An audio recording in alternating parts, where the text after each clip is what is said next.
আজকে কোটার বিষয়টি সরকার এই পর্যায়ে উপস্থাপন করে নাই।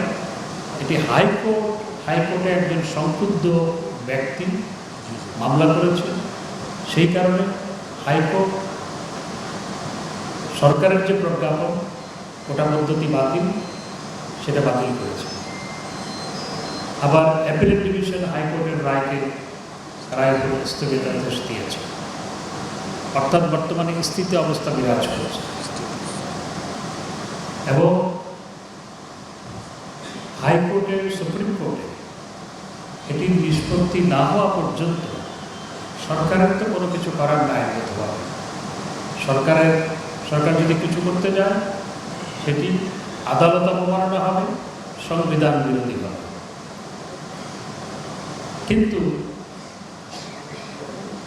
এই কিছু ব্যক্তি বিশেষ যাদেরকে সেখানে প্ল্যান্টেড করা হয়েছে, তারা সাধারণ শিক্ষার্থীদের ভুল বুঝাচ্ছে, ভুল বুঝিয়ে তাদের আবেগ অনুভূতিকে কাজে লাগিয়ে সরকারের বিরুদ্ধে, রাষ্ট্রের বিরুদ্ধে বক্তব্য রাখছে, স্লোগান দিচ্ছে এবং জননেত্রী শেখ হাসিনার বিরুদ্ধেও অপপ্রচার চালাচ্ছে।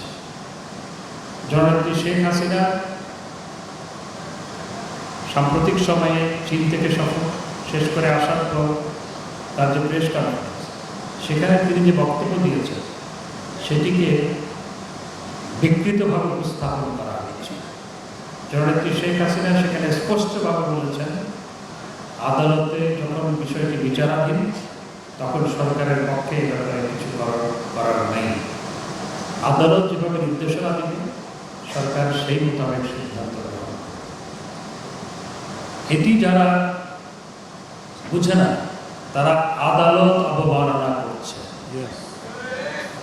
এই যে স্লোগান, মিছিল, এগুলো আদালত অবমাননার সামিল এবং সুপ্রিম কোর্টের প্রতি বৃদ্ধাঙ্গুলি প্রদর্শন, দেশের সংবিধানের প্রতি বৃদ্ধাঙ্গুলি প্রদর্শন, রাজাকারের পক্ষে স্লোগান দিয়ে মুক্তিযুদ্ধের চেতনার বেদিমূলে আঘাত খানা, চপেটাঘাত খানা। সুতরাং যারা এই রাজাকারের পক্ষে স্লোগানের নেতৃত্ব দিয়েছিল তাদেরকে চিহ্নিত করা হচ্ছে। আমি দৃঢ়ভাবে মনে করি যারা এইভাবে রাজাকারের পক্ষে স্লোগান দিয়ে রাষ্ট্রবিরোধী অবস্থান নিয়েছে তাদের বিরুদ্ধে ব্যবস্থা গ্রহণ করা জরুরি, মুক্তিযুদ্ধের চেতনাকে সমুন্নত রাখার জন্য এবং আইন আদালতের মর্যাদা রক্ষার্থে তাদের বিরুদ্ধে ব্যবস্থা গ্রহণ করা জরুরি বলে আমি মনে করি। এবং যারা এই স্লোগানে নেতৃত্ব দিয়েছে তাদের চিহ্নিত করার কাজ চলছে এবং তাদের যে অত্যন্তপূর্ণ বক্তব্য, এটি কোনোভাবেই কাম্য নয়। সাধারণ শিক্ষার্থীদের প্রতি সহানুভূতিশীল হয়ে সরকার কোটা পদ্ধতি বাতিল করেছে, কিন্তু আজকে নারীরা রাস্তায় দাঁড়িয়েছে নারী কোটার জন্য, মুক্তিযুদ্ধের সন্তানরা রাস্তায় দাঁড়িয়েছে মুক্তিযুদ্ধ কোটা পুনর্বহাল করার জন্য। দেশের ক্ষুদ্র নৃগোষ্ঠী, চাকমা, মারমা সহ ক্ষুদ্র নৃগোষ্ঠী তারা দাবি তুলেছে তাদের জন্য যে বিশেষ কোটা ছিল সেটি পুনর্বহাল করার জন্য। আর অন্যদিকে হাইকোর্টের রায়ের প্রেক্ষিতে সরকারের বিরুদ্ধে বক্তব্য। তোমাদের এই বক্তব্য তো সরকারের বিরুদ্ধে হতে পারে না, কিন্তু হাইকোর্টের রায়, হাইকোর্টে যখন একটি বিষয় বিচারাধীন থাকে তখন সরকারের তো কোনো কিছু করণীয় নেই।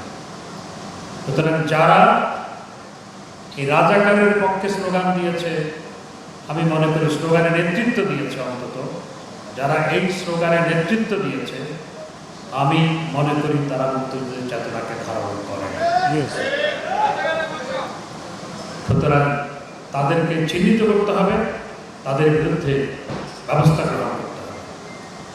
আমি আওয়ামী লীগের নেতাকর্মীদের অনুরোধ জানাবো যে নির্বাচন ভণ্ডুল করার চেষ্টা ছিল, নির্বাচন পরবর্তী সময়ে সরকারের গ্রহণযোগ্যতা যাতে না হয় সেই অপচেষ্টা ছিল, এই দুই অপচেষ্টায় তারা ব্যর্থ হয়েছে। এখন মাঝে মধ্যে মধ্যে কোটার মধ্যে ঢুকে, মাঝে মধ্যে আপনার তেল গ্যাসের আন্দোলনের মধ্যে ঢুকে, অর্থাৎ তারা বিভিন্ন জায়গায় ঢুকে সরকারকে অস্থিতিশীল করার চেষ্টা করছে। আমরা ভোটের আগে আমরা রাজপথ পাহারা দিয়েছি, আমরা জয়লাভ করেছি বিধায় ঘরে বসে থাকার কোনো কারণ নেই। এখন দেশ পাহারা দিব, আমাদেরকে দেশ পাহারা দিতে হবে। আর মুক্তিযুদ্ধের বিরুদ্ধের শক্তি, অপশক্তি, দেশ বিরোধী শক্তি যখন দেশকে নিয়ে ষড়যন্ত্র লিপ্ত, তরুণদেরকে বিভ্রান্ত করার চেষ্টা করছে, যারা মুক্তিযুদ্ধের বেদিমূলে মুক্তিযুদ্ধের চেতনায় আঘাত হানছে, তাদের বিরুদ্ধে রাজপথে থাকতে হবে, দেশ পাহারা দিতে হবে, ব্যবস্থা গ্রহণ